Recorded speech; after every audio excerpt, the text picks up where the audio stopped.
Hi, my name is Trent Barker. I'm the owner of Blue Falcon Training. I'm also the instructor and founder. I have a lot of titles. I don't like titles. Anyways, today I want to make an introductory video on weapon safety. These are some of the things that I teach and offer in my classes. I do, however, would like this to be made available to everyone. It's super important. For really important things, I will do 3 videos about these topics. The one that I will not do a video on is purchasing a firearm. When you make that conscious decision to purchase a firearm for your safety or defense, hopefully, you want to know what you're doing. And if you have no knowledge or experience with firearms, you don't know what you're doing. So the best advice I could give you, if you're just going to go straight to the store and purchase a firearm and then seek out training later, which is fine, super important to know. I would first recommend shooting different calibers of weapon. What I mean by that is different sizes of rounds. So you have the 9mm. It's very common round.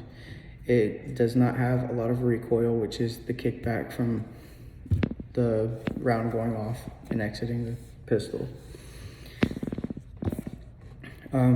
It's a very comfortable, mostly accurate round.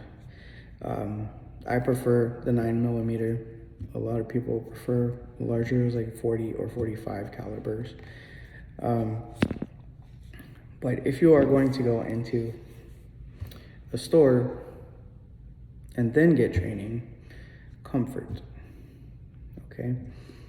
You can go out and buy a Desert Eagle if you have the means. And yeah, it's awesome. Yeah, I would love to have one of those. But honestly, I don't think I could actually safely handle that weapon. I probably could, but I don't think it would be comfortable. So why that's important is comfort is extremely important when it comes to properly handling the firearm as well as effectively shooting it and getting rounds on target. So if you can barely hold it because the mag well is so large, you can't get your hand in a comfortable grip, there's no point in that. If you're ever in a situation where you need to defend yourself and you can't even barely hold the weapon, you're already not winning. But unless you have a Desert Eagle, I think you're always winning with a Desert Eagle or Deagle. So this is an example. I like to use this because it minimizes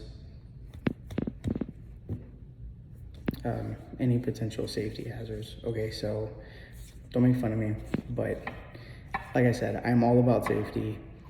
There's no reason to use a real firearm until there's a reason to use a real firearm. So for this purpose, even this, I'm still handling it, pointing it in a safe direction, which would be the next video that I'll do is about the 4 safety rules, one of which is keeping your weapon pointed in a safe direction. Also keeping your finger straight and off the trigger until you're ready to fire. I'll just go through all 4. And you want to make sure whatever you're aiming at, you know what it is and what may potentially be around it or behind it. So if you throw a round at a bad guy and you miss and it goes into the drywall and into the next room and shoots somebody, okay, probably not a great idea. All right, if he's running out the door and you see nothing else, I mean, there's not really much chance you're gonna hit somebody if you know exactly where you're shooting. All right, and then the other one is gonna be keep your weapon on safe until you're ready to fire. That one's a little bit difficult. Not a lot of weapons, not a lot of pistols that I use actually have safeties on them. But that is important as well. Okay, the safety and the trigger, everything that you need, the slide lock, the mag release button. All of it is very, very close together, okay? With just a little movement of your hand, you could probably effectively hit those if the weapon is comfortable in your hand. Okay, if you're sitting here trying to hit the mag release button, but you can't get a proper grip on the weapon, you're not going to be doing very well. All right, you could drop it, and that's going to be embarrassing. It is not intimidating at all if you're getting mugged with somebody with a gun and you pull your own gun and you just drop the damn thing. But anyways, so we went over, going over and purchasing a firearm. We want to make sure it's comfortable in your hand. That's going to be one of the most key components. Even if you don't like the recoil, at least you should be able to train yourself to handle the weapon. Very common, a 380, very tiny weapon. It's very popular with people with smaller hands. It's a hell of a kick. I don't enjoy firing most 380s. I've never fired a 380 I actually liked firing at all.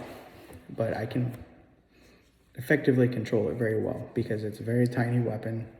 Gun, did it again. And it's just very important. The other thing, I'll do another video on the weapon safety rules.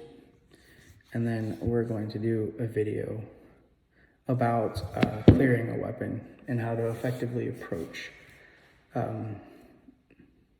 a weapon or be handed a weapon. So anytime you say you go into your safe and you go to get your weapon, the first thing that you want to do is clear the weapon. Okay, I'll go into more detail with that in the next video. Clearing the weapon simply means you make sure that there is no rounds in the weapon, or you know exactly what's in your weapon. Okay, so this will be done multiple times. If you're proficient with firearms or you're around firearms a lot, you'll see people checking them a lot. When you go to the gun store, when you go to purchase your comfortable fitting Desert Eagle in your hand. I'm just kidding, I wouldn't recommend getting Desert Eagle. But feel free to donate and inbox me and get the address for delivery. So we are going to want to make sure we know exactly what condition our weapon is in. Gun. I'm trying, guys. Sorry. This way we avoid any type of misfires or anything. It's gonna go over how to hand someone else a weapon, picking up your own weapon out of storage, finding a random weapon on the ground. It very rarely happens, but it does happen. And the fourth thing we didn't go over is intimate knowledge of your weapon. Gun. So, you want to know how to be able to clean it. You want to know how it functions. All right. We do offer a course that goes into depth on how to gain more knowledge about your weapon, how to effectively aim, how to effectively shoot, going over trigger pulls, how to get sight picture, sight alignment, all that. Another reason for intimate knowledge of your firearm is when you fire these, it gets a lot of carbon buildup in them, and they do require maintenance. You could pay somebody, probably not very much, to clean it for you, lubricate it, and do its maintenance on it, but you never want to have a dirty weapon. A lot of weapons, guns, do not function well when they get dirty. Glock is one of the most well-known for being able to effectively fire in rough conditions. If it's dirty, if it's fired, if it's sent a lot of rounds downrange and you haven't cleaned it yet, Glock is a very hardcore tool. It's considered a tool in the trade because it is very reliable. I actually don't own a Glock, but I hear a lot of great things. It is a very popular gun in many different industries. Apparently they're pretty fun to shoot too. So anyways, we're gonna go into the next video, and if you have any questions, comments, concerns, constructive criticism, I'll say it probably a lot. Be nice, please. I'm trying to help others. This is for free. I'm gonna post this online for free. It's like half of any class that you pay for training is going over the weapon safety. And it is super important. And you see a lot of people, there's a lot of videos out there of accidental shootings. I saw one video recently, you guys probably have too, of a girl. She was live, filming live in her car. I think it was Facebook or Instagram, something like that. And she picked up the weapon. It was in the car. She was talking smack. And she was acting all cool, and she was, aiming it at her significant other or whoever was in the passenger seat. He pushed the gun away and was like, please, don't do that, don't do that.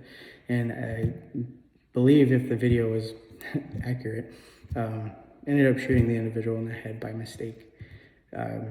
These are the things that can be easily avoided. So easily if you just follow and respect the weapon and respect those around you. It's never at any point in time necessary to point a weapon at anybody unless you are fully prepared to use it. I very rarely have had to pull my weapon in the civilian world. I would much more likely probably try to de-escalate the situation in other ways before I escalate it to a firearm, to potentially save life or prevent injury. But anyways, I hope you appreciate and enjoy the videos. Not great, not a YouTube star, but doing what I can to help people. Again, that's for free. Check out the other videos. And I hope it helps. If you do have any concerns, as I said before, with anybody that has purchased a firearm recently that you suspect does not know what they're doing or could probably use the education, which we could all use more education on safety and weapons if you are a gun owner, collector, anything. So yeah, let me know what you think. Thank you.